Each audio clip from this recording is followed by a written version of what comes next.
Trader Schiff Show. So I got to talk about one of the stupidest articles I've read, and that, of course, is saying a lot because I've read a lot of stupid articles. But this guy, Noah Smith, who is a associate finance professor at Stony Brook University, he's also writing for Bloomberg, because Bloomberg is what is posting this article, which figures because Bloomberg routinely reports or publishes some of the most ridiculous stuff when it comes to economics. So this guy, Noah Smith, writes this article, Austrian Economics, 9/11 Truthers and Brainworms. And basically he starts out by saying anyone who believes in Austrian economics, it's like they got worms in their head, like from Star Trek to Wrath of Khan, And he says that because he says people who believe in Austrian economics, they also believe in crazy things like 9/11 was a hoax and so was the moon landing, which is a perfect example of, Keynesian logic. I mean, is it possible that there are some people who believe, who are Austrian economics, who also are 9/11 truthers? Yeah, it's possible. I'm sure there are some, but the vast majority of people who actually understand Austrian economics, I'm sure, do not also believe that we faked the moon landing or that 9/11 was an inside job. I mean, most of the people who believe that we faked the moon landing probably never heard of Austrian economics, let alone understand its principles. But this is about like guilt by association.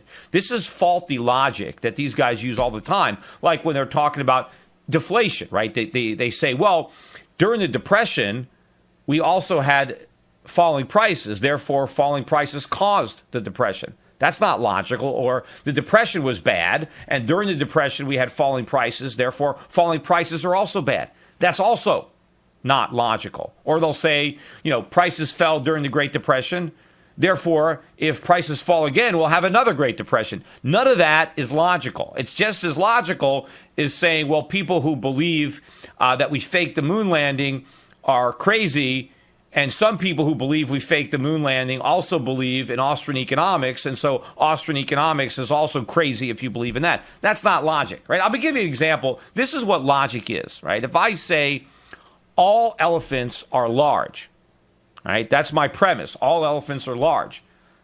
That is an elephant. I just saw an elephant, therefore it's large. That would be logically consistent. If all elephants are large and I see an elephant, that elephant is large. This is Keynesian logic. All elephants are large. I just saw something large. Therefore, I saw an elephant, right? Now, that's not logic, right?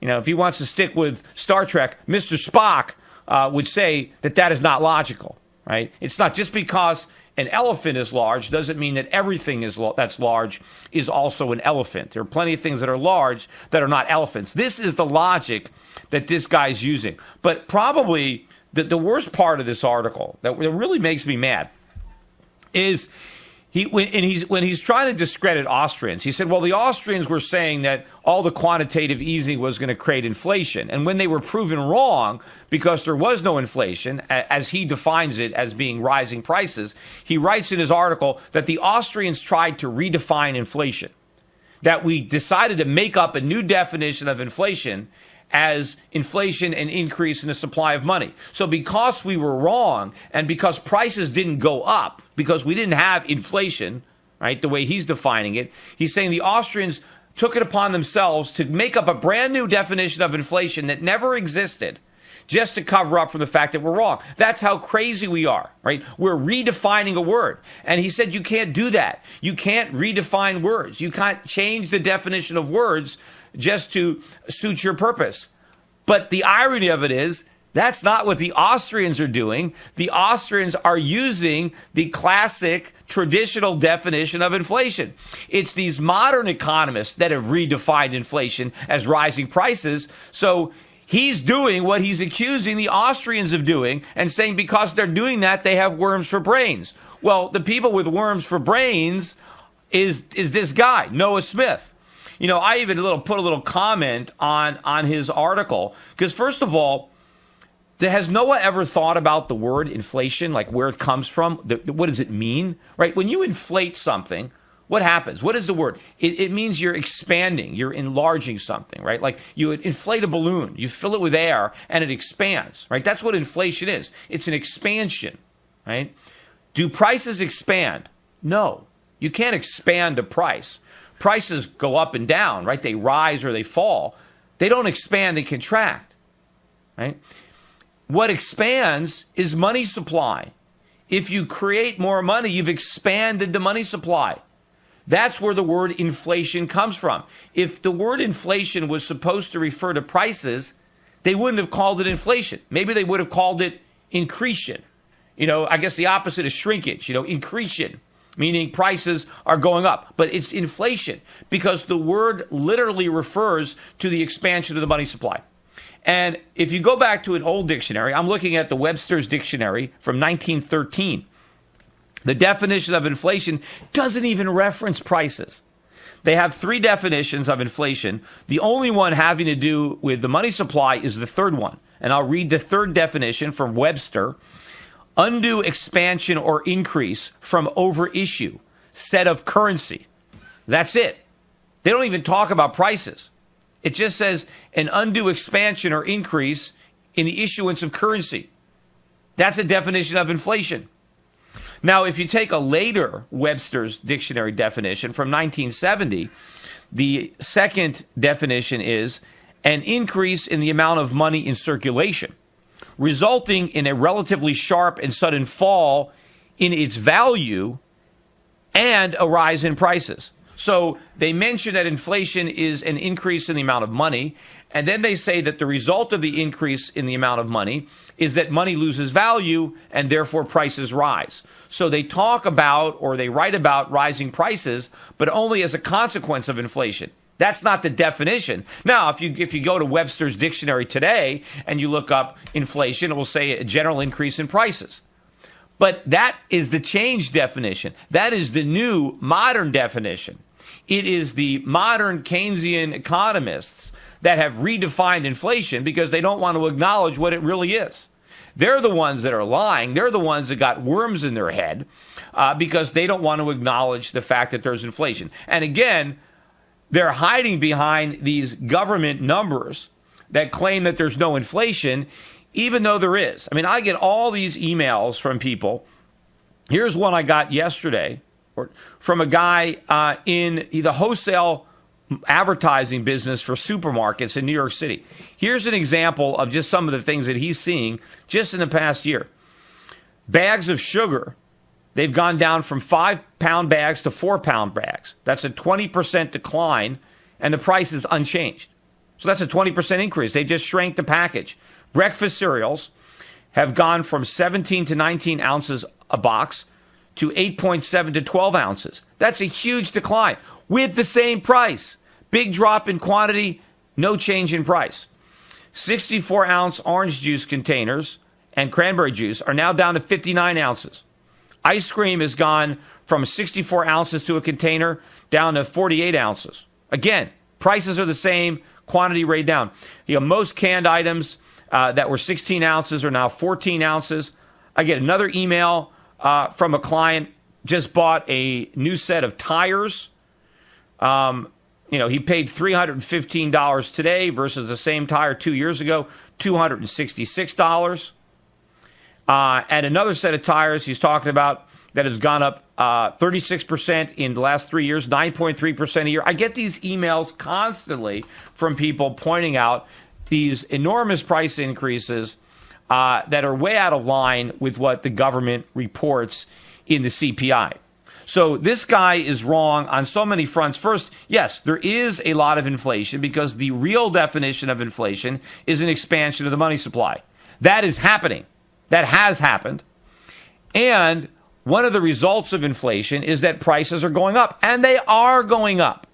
I am not going to hide behind government statistics like Noah Smith is to try to believe that there's no inflation. And even the government statistics are showing a 2.1% increase in prices. In fact, every single year, including during the Great Recession, prices went up. Why? Why didn't they go down? Wouldn't it be helpful in a recession if prices went down, if people are losing their jobs, right? If the economy is slowing down, if consumers can't afford to spend, wouldn't falling prices be a natural consequence of that? Of course. Why didn't prices decline during the economic downturn? It's because inflation prevented prices from declining. So it's not always that inflation is going to cause prices to rise, but inflation will always cause prices to be higher than they otherwise would have been absent that inflation. So if consumer prices should have gone down by 10%, but instead they go up by 1%, that's 11% inflation. Consumers are robbed of the economic benefit of being able to buy products at 10% off. If it should have been 10% off, but it's 1% more, and I'm paying 11% more.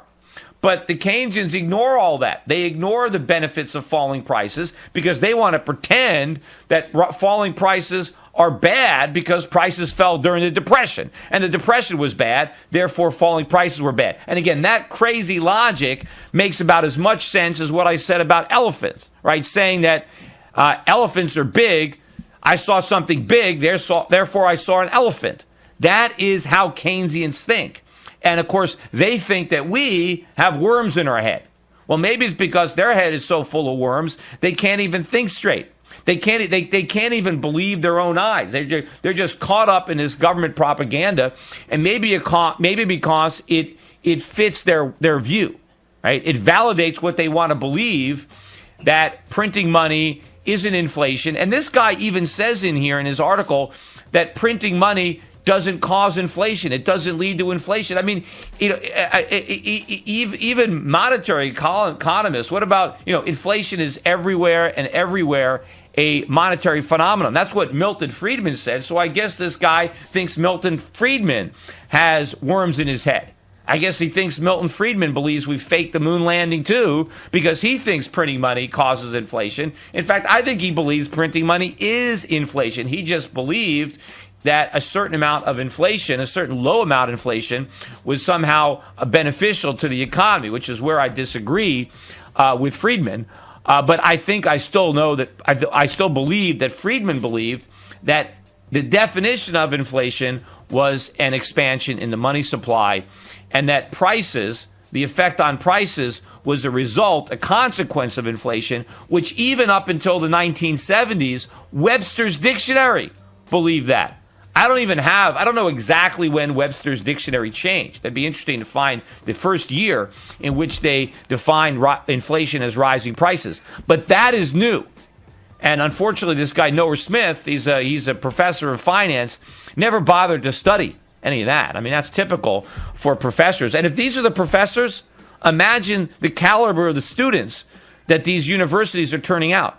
That's why anybody that's going to this school, Stony Brook, should just drop out. I mean, you are wasting your money learning nonsense from people like Noah Smith. And by the way, we did invite the guy on the show to come on and defend himself. So if he wants to, he's got an open invitation to come on as a guest and defend these ridiculous claims that he's making about Austrians.